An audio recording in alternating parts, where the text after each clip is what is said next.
Oke, kita balik lagi nih. Hari ini kita bakal ngebahas sebuah kasus yang benar-benar gokil dari Sidrap, Sulawesi Selatan. Ini tentang penggerebekan narkoba gede-gedean dengan cara penyelundupan yang sumpah nggak biasa banget. Yuk kita langsung bedah kasusnya. Nah, ini dia pertanyaan utamanya. Gimana ceritanya sabu seberat 4,6 kilo bisa lolos dari anjing pelacak yang penciumannya super tajam? Jawabannya, beneran di luar dugaan. Oke, kita urut dari awan ya.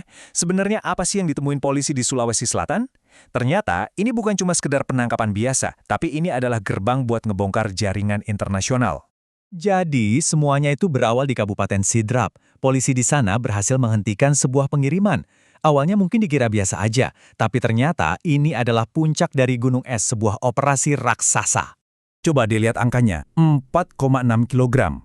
Sebanyak itu sabu atau metamfetamin yang berhasil disita. Jumlah yang luar biasa banyak yang bisa merusak ribuan bahkan puluhan ribu kehidupan orang. Dan ternyata bukan cuma sabu aja loh. Ada juga 4.800 butir pil ekstasi.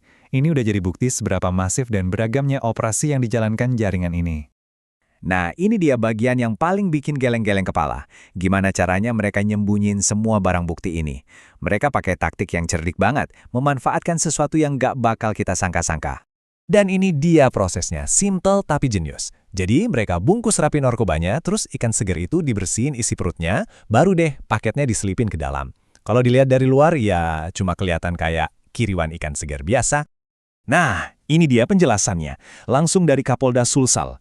Jadi, bau amis ikan yang super menyengat itu berfungsi kayak semacam jubah gaib alami yang nutupin total bau khas dari narkotika. Metode yang emang sengaja dirancang buat ngecoh anjing pelacak. Oke, pertanyaannya kan sekarang, kalau metodenya seefektif itu, kok polisi bisa sampai ngebongkar operasinya?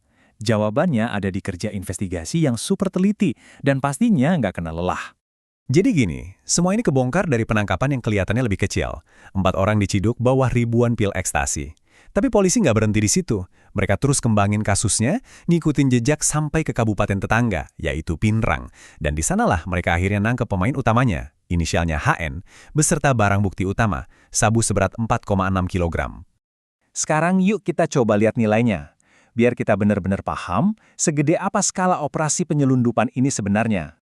Ini dia rute penyelundupan internasionalnya. Barang haram ini asalnya dari Malaysia, terus masuk ke Indonesia lewat Nunukan di Kalimantan Utara, baru deh dikirim ke tujuan akhirnya di Sidrap, Sulawesi Selatan. Ini jelas operasi lintas negara yang sangat terorganisir. Dan total nilainya? Kalau dihitung-hitung, di pasar gelap nilainya bisa mencapai 8 miliar rupiah. Sebuah pukulan finansial yang telak banget buat sindikat ini. Semua berkat kerja keras aparat kepolisian. Oke. Jadi, apa sih pelajaran yang bisa kita ambil dari kasus ini? Tentang perang tantah-henti antara penegak hukum dan para penyelundup. Jadi intinya gini, ini tuh contoh sempurna dari permainan kucing tikus yang levelnya terus naik. Di satu sisi, penyelundupnya pakai kamuflase biologis yang brilian buat nyakalin deteksi standar. Tapi di sisi lain, kasus ini juga jadi bukti kalau secanggih apapun inovasi para kriminal, itu semua bisa dipatahin sama kerja investigasi kepolisian yang fundamental, gigih, dan teliti. Dan ini membawa kita ke pertanyaan terakhir yang penting banget. Kasus ini bukti nyata kalau para penjahat akan selalu cari cara baru. Pertanyaannya sekarang adalah, gimana caranya penegak hukum bisa terus selangkah di depan mereka, mengantisipasi taktik-taktik yang mungkin belum pernah kita bayangkan sebelumnya?